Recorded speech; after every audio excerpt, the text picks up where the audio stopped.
Oui ou non? Bon, voilà, nous venons d'échanger.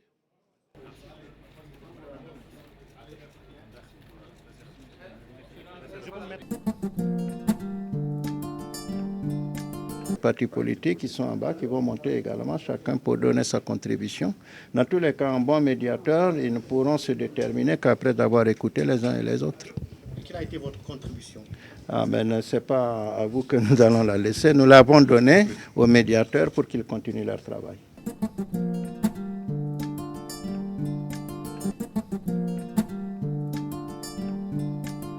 Toutes les parties ont été entendues. Nous avons un schéma qui se met en place. Nous espérons que d'ici la fin de l'après-midi, nous pourrons être plus explicites. Moi, j'interpelle spécialement le président Alassane Dramane Ouattara pour qu'il parle à Blaise Compaoré. Parce que Blaise Compaoré est en Côte d'Ivoire. Il est son invité.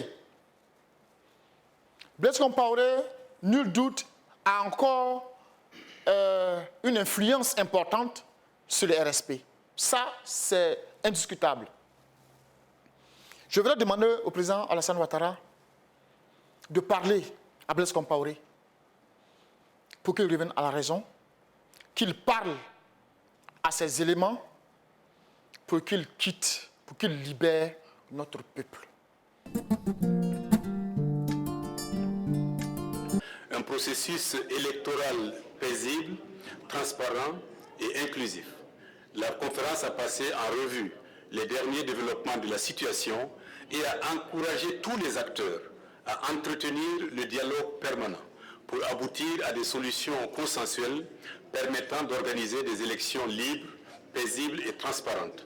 Elle a demandé à la commission de la CEDEAO de continuer à soutenir le processus électoral au Burkina Faso et également s'est réjoui de la tenue prochaine, le 15 septembre prochain, du groupe international de suivi et d'accompagnement de la transition au Burkina Faso. Ce protocole, effectivement, fait suite à la visite du royaume chérifien que Sa Majesté Mohamed VI a effectuée récemment au Sénégal. Vous l'avez dit tantôt, effectivement, le Sénégal, surtout en matière de l'hydraulique urbaine, et principalement au niveau de Dakar, nous avions connu un problème, surtout dans la production en matière d'eau.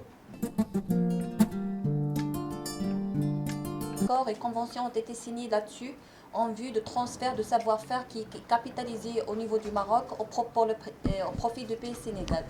L'assainissement, comme vous le savez, comme vous venez de dire, c'est un secteur qui est géré au niveau du Maroc par plusieurs opérateurs, dont notamment l'Office national d'électricité et de l'eau potable, le ministère de l'Intérieur et une partie du ministère délégué chargé de l'eau. Ce portail recèle d'énormes données locales, d'énormes informations sur l'implantation des divers services sociaux de base, des infrastructures sociales, économiques et environnementales. Et c'est un portail aussi qui va être enrichi au fur et à mesure. Depuis 2 décennies, la destruction des outils de production, tant à Bangui qu'à l'intérieur du pays, a totalement anéanti les capacités de production du secteur privé et bridé le processus de développement économique du pays tout entier. Nous avons, je peux citer entre autres le code, la loi portant le code d'investissement, la charte nationale des investissements, le code forestier, le code minier. Ces textes ont déjà jeté les bases d'une collaboration franche de l'amélioration du climat d'affaires, mais c'est l'application par les fonctionnaires d'État qui pose problème. Il y a une interaction entre corruption et crime. En général, les criminels utilisent l'argent de la corruption pour diffuser leurs pratiques, pour disposer de moyens sophistiqués.